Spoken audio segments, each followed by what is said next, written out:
Bonjour tout le monde, JF Breton et je vous souhaite la bienvenue à un nouvel épisode du balado Automédia. Aujourd'hui, on est en direct de la salle de montre de Serré Hyundai ici à Chambly et je suis en compagnie de Gabriel Lévesque et Valérie Bessette. Comment ça va vous deux? Ça va super bien. Super bien, toi? Ben, ça va très très bien. Merci de nous recevoir dans vos installations aujourd'hui. On vient vous voir dans le fond parce que, ma foi, Serré Hyundai, dans les dernières années, on en entend parler beaucoup. Fait que j'aimerais ça commencer la conversation, d'une part en vous demandant de me parler un petit peu de vous, de votre rôle en concession. Ça fait combien de temps que vous êtes ici et tout ça? Donc, allez-y dans l'ordre ou dans le désordre. Hey, salut tout le monde, je prends quelques secondes avant de poursuivre avec l'entrevue pour remercier le commanditaire officiel du balado Automédia, Garantie KM+. Avez-vous commencé à préparer l'entrée en vigueur de la nouvelle loi 30 en juillet 2026? Ça s'en vient, là, c'est dans à peine un an. Garantie KM+, y a travaillé très très fort et présente son nouveau plan royal. Informez-vous là-dessus. Garantie KM+, c'est quoi? C'est une entreprise qui ne se contente pas que de vendre des garanties prolongées. Ils accompagnent les concessionnaires automobiles, évidemment, mais aussi de véhicules récréatifs, de sport motorisé, de sport marin, avec des solutions qui sont simples, efficaces et pensées pour la réalité du terrain. Grâce à une équipe qui est omniprésente partout sur le territoire, à l'écoute et proactive, KM+ comprend vos enjeux des concessionnaires et vous aide concrètement à augmenter vos ventes, à optimiser la performance de votre département F&I et à bâtir une relation durable avec votre clientèle. KM+, c'est bien plus qu'un fournisseur de garantie, c'est un partenaire d'affaires qui est engagé à votre succès, à vos côtés. Demandez une rencontre avec votre représentant KM+, pour en savoir plus. Rendez-vous au kmplus.ca. Encore une fois, c'est le kmplus.ca. Maintenant, de retour à l'entrevue. Vas-y. Je commence, parfait. Moi, ça fait 5 ans que je travaille ici. Pas comme représentante, là. J'ai commencé vraiment comme réceptionniste. OK. Après ça, comme livreuse. C'est vraiment mon père avait besoin d'aide dans l'entreprise, puis il m'a placée là. Puis de fil en aiguille, ça a fait en sorte que j'ai vraiment eu la piqûre, là. Je m'en allais pas du tout là-dedans. Moi, j'ai étudié en finance. Ah oui, hein? Ouais. OK. Fait que j'allais vraiment prendre une autre voie. Puis finalement, j'ai vraiment aimé ça. Puis Gabriel, quand j'étais à la réceptionniste, c'est vraiment lui qui m'a dit « Ah, mais là, t'aimerais peut-être ça devenir représentante. » Puis oui? comme ça que depuis ce temps-là, j'ai jamais quitté ce poste-là, puis c'est pas dans les plans non plus. C'est pas dans les plans. Bon, génial. Puis toi, Gabriel? Directeur général Oui. ici de Serré Hyundai depuis maintenant, c'est ma 6e année. Par contre, j'ai commencé en industrie d'automobile en 2008. Moi aussi, j'ai commencé en bas de l'échelle. Je faisais de la mise en marché de véhicules usagés. Après ça, je suis tombé représentant. Dans les meilleurs représentants au Canada, là, Elite chez Mazda, dans le fond, c'est comme les 10 meilleurs représentants, du moins dans le passé, c'était comme ça. Okay. J'ai tombé jeune directeur des ventes à l'âge de 21 ans. Puis après ça, j'ai monté les échelons après les années par la suite, dans le fond, pour tomber directeur général. Je suis tombé directeur général, dans le fond, j'avais 23 ans. Là, aujourd'hui, j'en ai 35 ans. OK. Un parcours 100% dans l'automobile. 100% dans l'automobile et d'après ce que je comprends, donc, tu n'es pas étranger aux sonneries. Ouais.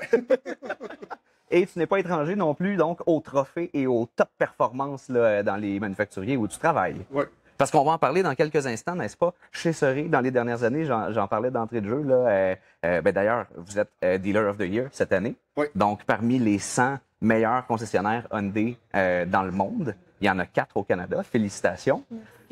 Valérie, on t'a vu passer sur Automédia dans les dernières années comme en tant que meilleure représentante pour la marque aussi. Exactement. Au pays. Oui. C'est du gros accomplissement. Moi, j'ai envie de savoir parce que l'histoire de Serré Hyundai, ça n'a pas toujours été, justement, vous n'avez pas toujours été au sommet des ventes là, tel qu'on le voit dans les dernières années. Il y a eu une solide progression en pas tant de temps que ça. J'aimerais que vous me parliez un petit peu de cette fameuse progression-là des dernières années.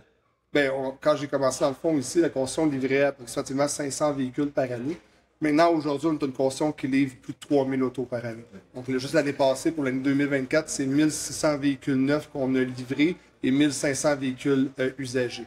Puis nous amener aussi, dans le fond, on est numéro 1 au Canada au niveau des ventes de véhicules d'occasion certifiés pour qu'est-ce qui est des véhicules usagés. Puis on se classe parmi le top 5 canadiens au Canada, dans le fond, des meilleures concessions. Comme tu l'as dit, on a gagné plusieurs prix. Dealer of the Year, on est la seule concession au Canada qui l'a gagné 2 années de suite.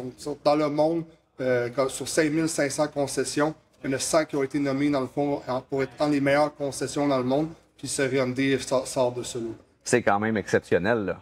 Et au niveau individuel aussi, notamment, Valérie, tu as su te démarquer au niveau des ventes. Comment on fait pour accomplir de telles performances? C'est sûr que c'est beaucoup, beaucoup d'heures, mais c'est de la passion aussi, là. Pour moi, les heures, je les compte pas parce que j'aime ça. Si on pouvait ouvrir les dimanches, je sais pas si ce serait bon pour ma vie, ce serait bon pour ma vie personnelle, mais c'est sûr que je serais toujours en concession à travailler. J'aime la clientèle, j'aime l'entreprise aussi. Ici, c'est des employés, mais c'est des amis aussi. Là. On s'est fait une petite famille. On passe la majorité de notre temps en concession. Là, donc, c'est sûr que c'est beaucoup, beaucoup la passion qui fait en sorte qu'on est capable de vendre autant et de ne pas voir les heures passer. OK. Bien, justement, tu as parlé du mot famille et ça fait partie de la recette, hein?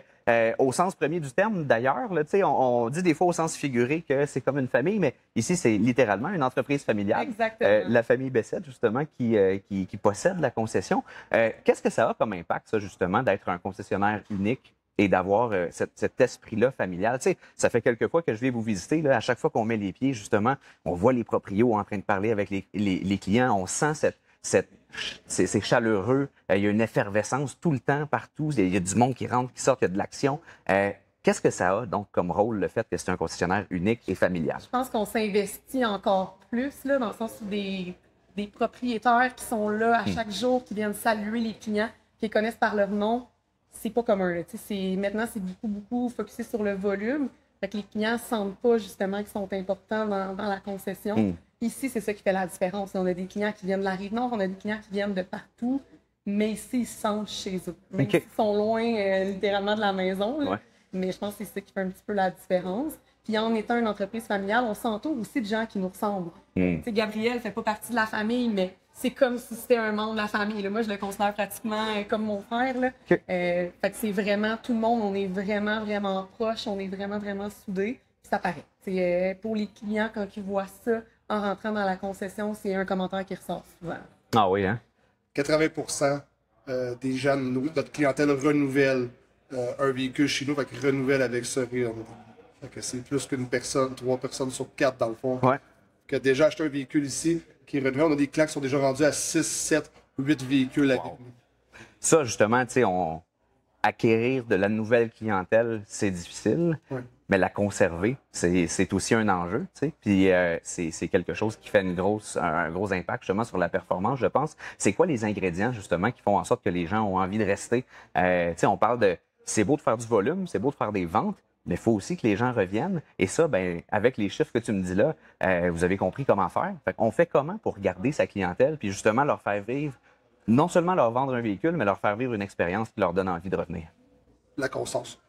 La constance. La constance. OK. C'est le suivi, c'est de s'assurer que chaque client est traité de la même façon. C'est de faire un wow avec ces clients-là, que les clients soient satisfaits, qu'ils partent d'ici avec le plus beau wow qu'ils peuvent avoir sur leur expérience d'achat. Puis ces gens-là en parlent à leurs entourages. Un client satisfait qui part d'ici va en parler aux gens alentour de lui. Fait que s'il est bien suivi, qu'on s'assure qu'il soit toujours satisfait, même après 3 ans, 4 ans, 5 ans, puis que la satisfaction est toujours là, le client va continuer à nous encourager, va continuer à acheter ses véhicules chez nous. OK. On est ici à Chambly. Hein? On n'est pas en plein cœur de Montréal, on s'entend. C'est quand même une petite ville de banlieue. J'habite tout près, je connais le coin. Et justement, on en parlait avant l'entrevue. Des véhicules avec le tag serré en arrière, il y en a quelques-uns. Il y en a à tous les coins de rue, disons-le. Parle-moi un peu de stats, justement. Il y a des gens qui viennent de loin pour venir faire affaire chez vous, mais au niveau local aussi, en termes de part de marché, vous réussissez à être assez dominant. 27 % de part de marché, dans le fond, pour la région de Chambly. Okay. Une personne sur 4 achète un véhicule chez Hyundai dans la région. Puis en part de marché implicite, dans le fond, incluant tout, c'est 49 %. Quand tu dis incluant tout, juste pour bien comprendre la nuance? C'est que, dans le fond, un client, mettons, qui vient de Montréal ou qui va venir de Brossard, va rentrer dans cette part de marché-là. Donc, on appelle ça une part de marché implicite. Okay. Donc, ça inclut ce que tu vends dans ta région, plus qu'est-ce que tu vas chercher à l'extérieur. On parle de 49 %. Le réseau moyen est dans les alentours de 16 à 20 %. Quand même. Et les gens viennent d'un peu partout pour venir faire une transaction avec vous. OK. C'est attribuable à quoi, ça? Le fait que on peut pratiquement appeler ça une destination, le rendu là. C'est la destination auto dans le coin, c'est serré. Comment ça se fait? Comment on réussit à bâtir ça et de faire en sorte qu'on passe de, tu as dit 500 tantôt, 500 unités à 3000 véhicules par année en quelques années? Pour vrai, c'est vraiment le bouche à oreille, la satisfaction des clients. On se fait référer du monde de partout.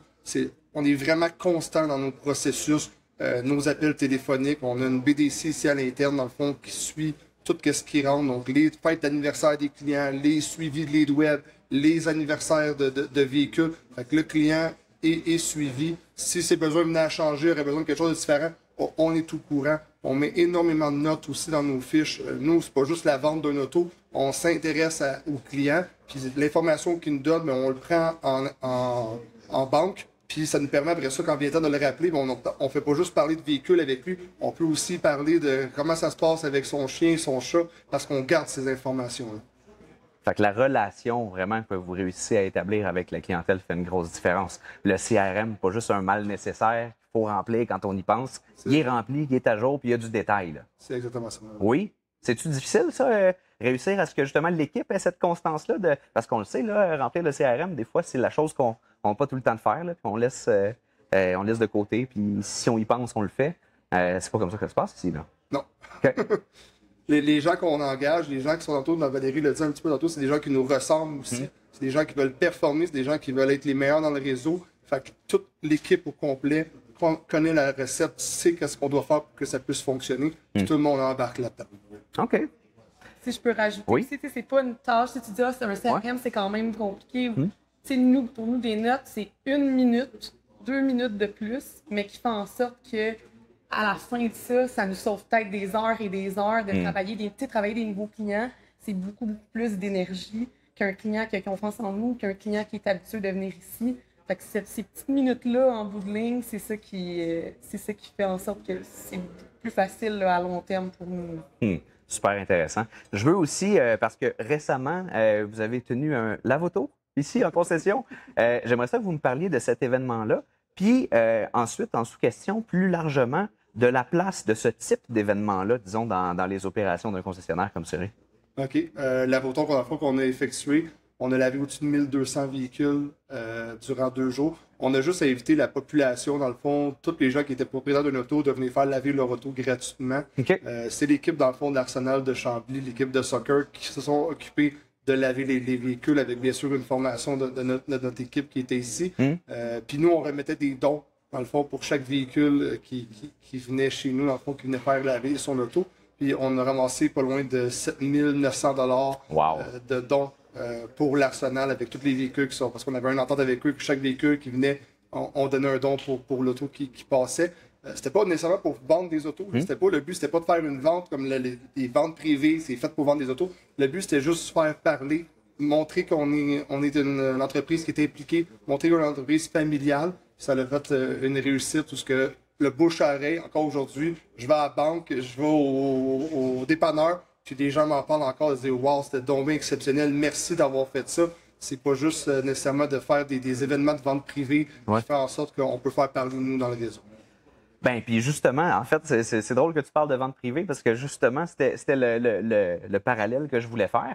Comment ça se fait que vous avez fait ça si justement ce n'est pas une vente privée puis qu'on n'a pas des leads puis des ventes là, concrètement à chaque personne qui met les pieds sur le terrain? 1200 personnes qui partent satisfaits, qui voient qu'est-ce que c'est le service de Suri Hyundai. Ils sont venus ici, on les a donné des jeux gonflables, de la nourriture. C'était vraiment un gros party qui a été fait à l'extérieur. Mais ça l'a démontré aux gens qu'on n'est pas juste une entreprise, on est une entreprise familiale, c'est pas juste nécessairement pour vendre des autos. On n'en fait pas de vente privée ici. Vous faites pas de vente privée? Aucune vente privée. OK. Ouais. Ça va avoir avec la qualité des suivis aussi, j'imagine?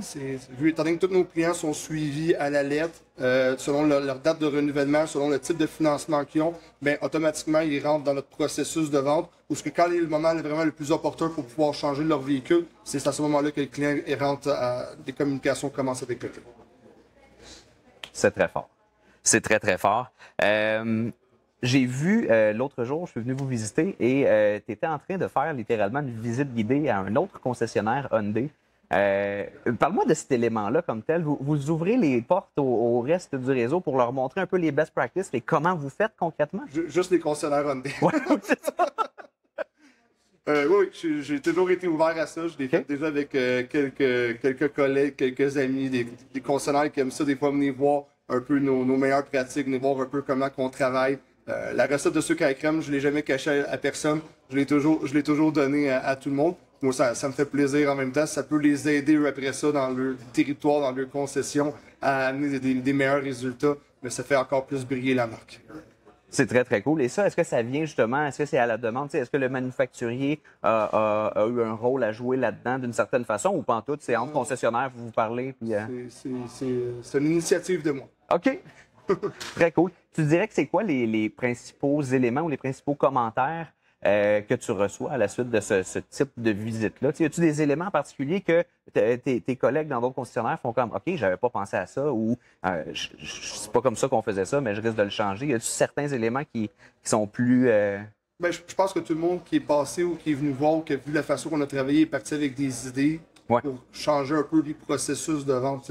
Okay. La recette est la même pour tout le monde, mais si c'est pas suivi, que tu le fais une semaine, puis l'autre semaine, tu le fais pas, c'est là que ça déroge. Il faut que tu sois constant dans tes processus. C'est la clé du succès. Parce que je pense que dans l'industrie automobile, tout le monde sait comment vendre des autos, mais malheureusement, c'est pas tout le monde qui suit le processus qui doit être fait et mis en place à toutes les OK. Parlant de processus, puis parlant de comment vendre des autos, j'ai envie de vous poser la question, qu'est-ce qui a changé au fil des ans? C'est quoi vendre une auto en 2025? Puis, évidemment, il y a des principes qui restent les mêmes. Là. Quand on vend quelque chose, il y a des principes de vente de base qui sont toujours les mêmes. Mais on le sait, l'industrie de l'automobile, ça évolue à vitesse très, très rapide ces années-ci. C'est quoi les gros changements qui ont eu lieu, tu dirais, dans les dernières années? L'acheteur, dans le fond, a beaucoup changé son processus de vente. Aujourd'hui, il y a beaucoup de magasinage qui se fait en ligne. Les gens sont beaucoup plus informés avant qu'ils rentrent ici en concession. Okay. Fait que ça nous permet des fois de faciliter un petit peu plus la transaction. Souvent, les gens arrivent ici, sont plus au courant du véhicule que ce que nous-mêmes, on peut l'être par rapport à l'auto. Que ça facilite le magasinage. On dirait que les gens savent un petit peu plus. Tu sais, avant, les gens pouvaient faire, mettons, 6 à 7 concessionnaires avant de faire une transaction. Aujourd'hui, les gens vraiment sont plus rendus à 1,2, 2 concessionnaires maximum avant de faire un deal. Fait que de se démarquer au niveau du web, de se démarquer au niveau justement, on parlait d'événements de la photo, de faire parler de Cerie, montrer aux gens que Cerie, c'est la place où il faut faire une transaction, faire en sorte que les gens vont se diriger directement, puis l'achandage se fait de cette façon-là. OK. Puis une fois que justement la demande est faite ou que le client arrive en concession, Valérie, toi et tes collègues aux ventes, comment vous faites pour justement poursuivre sur cette lancée-là finalement, puis faire en sorte que la transaction se fasse? C'est sûr qu'une fois en concession, comme Gabriel dit, les clients sont déjà pas mal sûrs de leur modèle ou s'ils ne sont pas certains, ça joue entre un modèle ou un autre, des fois d'une autre marque. De notre côté, si c'est le premier concessionnaire que le client fait et qu'il reste à aller voir une deuxième marque, c'est vraiment de lui montrer sur place que notre véhicule, c'est tout ce qu'il y a à offrir. Fait que souvent, les clients n'ont même pas le temps de se rendre au deuxième concessionnaire pour voir le compétiteur parce que si on a un coup de cœur, rendu là, l'autre véhicule importe peu. Fait que nous, c'est vraiment ça notre travail, c'est de donner un petit peu notre coup de cœur au client pour que lui aussi puisse repartir avec un Hyundai. OK, génial. Le coup de cœur sur le produit. Puis j'ai envie de revenir aussi quand même sur la qualité de l'expérience puis la qualité de l'accueil aussi parce que je pense que dans un monde où justement c'est très numérique, ça se passe beaucoup en ligne, l'élément contact humain demeure quelque chose d'essentiel dans le processus. C'est ça qui va faire la différence en fait. Dans les 4 premières secondes, souvent le client va déjà se faire son idée à savoir s'il va faire une transaction ou non. À la première rencontre avec le client, autant que ça peut sceller un peu dans sa tête de dire il est en confiance, on a une bonne connexion, ça peut être complètement l'inverse. Souvent, on est un peu chanceux là-dessus parce que c'est ce qui nous démarque. Les gens font peut-être un concessionnaire avant nous. Ils l'ont pas, ce petit feeling-là de dire je suis en confiance avec le représentant avec qui j'ai fait affaire. Puis ce qu'ils les font, c'est fait en sorte que finalement, ils se rendent chez nous pour faire la transaction. OK. Ils se rendent chez vous et justement, comme on disait tantôt, en plus, ils y reviennent. Parce que je veux insister quand même sur ce point-là. On a parlé de la progression fulgurante au niveau des ventes comme telles, mais les prix que vous remportez ne sont pas basés que sur le chiffre de vente parce que tu peux vendre beaucoup de chars pendant quelques années, mais avoir des processus qui font en sorte que les gens, finalement, si on regarde le CSI, c'est une autre histoire que ça raconte. Donc, c'est tous ces critères-là qui doivent être élevés en même temps. Moi, ce que je veux savoir d'autre, c'est vraiment au niveau du produit. Parce qu'on a parlé du produit, on veut que les gens aient un coup de cœur sur le produit. On s'entend que vous êtes quand même bien positionné avec Hyundai ces années-ci. Ouais. Vous, personnellement, là, c'est quoi votre coup de cœur dans le line-up présentement? Mais là, actuellement, je conduis un Ioniq 9 que Ouais. j'adore vraiment.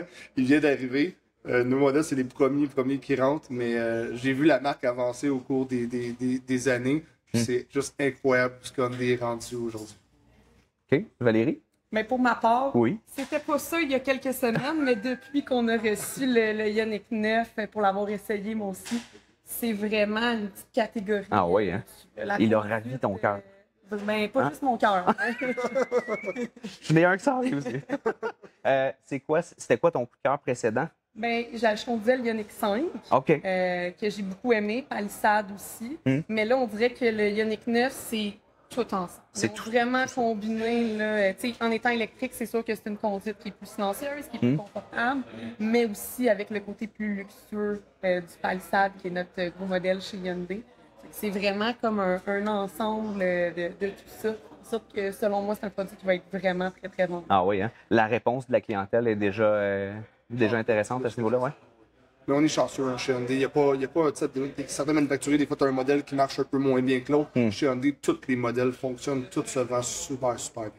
Puis il faut dire que vous êtes bien positionné même en termes de motorisation. Je veux dire, il y a de l'électrique, il y a du hybride, il y a du véhicule à essence. Donc même à ce niveau-là, comment vous entrevoyez les prochaines années justement avec cette transition-là qui On se est fait quand même très, présentement? très fort au niveau des ventes de véhicules électriques. Plus de 60% de nos ventes chez nous, chez Hyundai Solaris, c'est du véhicule électrique. Électrique et électrifié, genre hybride ou seulement du 100% électrique? Non, 100% électrique. OK. C'est Ça, quand même. 100% électrique. Fait que on va chercher dans le fond toute la clientèle par rapport à l'électrification, mais on a encore une très forte demande aussi pour des véhicules à essence. Fait qu'on a le mix des deux en ce moment. Je dirais que le plus gros défi qu'on vit, c'est d'avoir l'inventaire en ce moment, puis c'est d'avoir des véhicules pour pouvoir les livrer.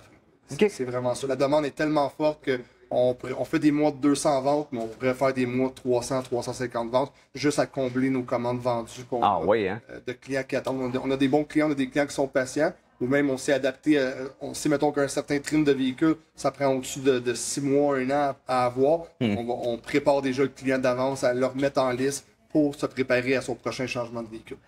Encore à ce jour, hein, il y a encore des délais sur certains modèles en particulier. Plusieurs modèles Chevrolet encore. OK. Mon Dieu, c'est trop populaire. C'est ça qui arrive. OK, parfait. Ben là, tu viens de me parler de votre challenge du moment, qui est vraiment d'avoir l'inventaire pour combler la demande. What's next? C'est quoi les prochaines étapes? Tu sais, vous avez eu justement cette progression-là dont on vient de parler. Vous êtes parmi les meilleurs, littéralement. Là. On va où à partir de là? C'est quoi les prochaines étapes? Vos prochains challenges, vos prochains défis? Ça s'enligne dans quelle direction? Ça serait plus. Je te laisse répondre, Gabriel. Je pense que t'es mieux. Mais Gabriel, c'est pas mal lui, tu sais. Veux pas, il a quand même amené l'entreprise à un autre niveau, là. Beaucoup de bonnes idées. J'ai jamais. Je vais t'en aller avec toi quand j'ai fait mes objectifs en début d'année. Ouais. Je me suis dit, comment je vais faire pour répéter ce que j'ai fait l'année passée? Fait que j'ai juste revenu à dire, je vais faire exactement ce que j'ai fait l'année passée pour avoir les mêmes résultats, parce qu'on était quand même ultra fiers des résultats qu'on avait faits. Mais je réalise que même si on fait la même chose en ce moment, on continue d'augmenter parce qu'on est déjà en augmentation versus l'année passée. Ah oui, hein? Fait que j'ai pas mis un objectif précis de dire c'est ce que je vais atteindre, parce qu'on veut juste continuer à ce que ça roule comme ça roule en ce moment, mais même malgré ça, on continue à se surpasser et à dépasser nos objectifs on est en augmentation de vente versus l'année passée. Fait qu'il y a un momentum, dans le fond, sur lequel vous surfez présentement qui fait que ça fait juste continuer de croître. Puis c'est de le suivre. Je pense que c'est ça, la clé du succès, c'est d'avoir une constance. Je le répète souvent, c'est vraiment mon mot d'ordre que je donne à toute l'équipe de vente, la constance. Mais si c'est suivi, puis on continue à avoir une constance là-dedans, on a les résultats qui viennent avec. Très, très cool. Moi, je veux quand même, parce qu'on a, rappelons le nom de la mascotte qui est avec nous aujourd'hui. Serge. C'est Serge, en l'honneur En l'honneur de mon grand-papa. de ton grand-papa qui a fondé l'entreprise. Merveilleux. Ouais. Donc, on a la mascotte Serge. Puis je veux quand même prendre un petit 2 minutes pour souligner le fait que, outre tes fonctions de directeur des ventes, tu revêts toi-même la mascotte lors d'occasions spéciales. Elle a été faite sur mesure pour moi. C'est écœurant. Fait que ça t'arrive combien de fois, mettons, dans l'année Ah, souvent, souvent. Des fois, je vais voir des jeunes enfants dans le showroom, je vais partir, je vais la mettre. Tu vois, juste, les familles sont, voyons, qu'est-ce qui se passe, comment ça qu'il y a de mascotte en arrière de nous, mais ça amène la discussion. On démontre qu'on est une entreprise familiale, puis les jeunes aiment bien ça. Moi, c'est super important pour les enfants. Il n'y a aucun enfant qui sort de la conscience s'il ne sort pas avec son petit toutou Serge. Personnellement, une histoire de mon côté, à la garderie de ma fille, il y a un petit garçon qui la suivait d'année en année. Puis ça fait, mettons, 3-4 ans qu'on est Serge, mais à la 3e année de garderie, l'enfant avait encore son toutou qui était venu chercher ici lors d'une transaction d'un véhicule. Ah oui, hein? C'était son toutou fétiche il l'a suivi d'année en année. Il y a beaucoup d'enfants qui sont marqués le fait qu'ils ont vu la mascotte, fait que le toutou suit la mascotte. Fait que vous travaillez en plus sur votre clientèle depuis le plus jeune âge, là. Ce sont de futurs clients dans une couple d'années. C'est malade. C'est excellent. En terminant, je veux parler du fait que vous êtes justement concessionnaire unique, concession familiale. Là, je parlais du futur peut-être de l'entreprise. Vous le savez, là, c'est pas un secret, des concessionnaires uniques tout seuls qui ne sont pas dans un groupe, il y en a de moins en moins. Au Québec, ceux qu'on voit rester comme ça, souvent, sont ceux qui ont de la relève. J'aimerais parler un peu de cet élément-là. Est-ce que ça a déjà été dans les plans? Est-ce qu'on réfléchit des fois à avoir d'autres adresses, d'autres destinations où on reste vraiment un concessionnaire unique? Parlez-moi un peu de la philosophie par rapport à ça. Pour l'instant, la philosophie, c'est d'avoir une concession unique. Okay. On se concentre sur celle-là.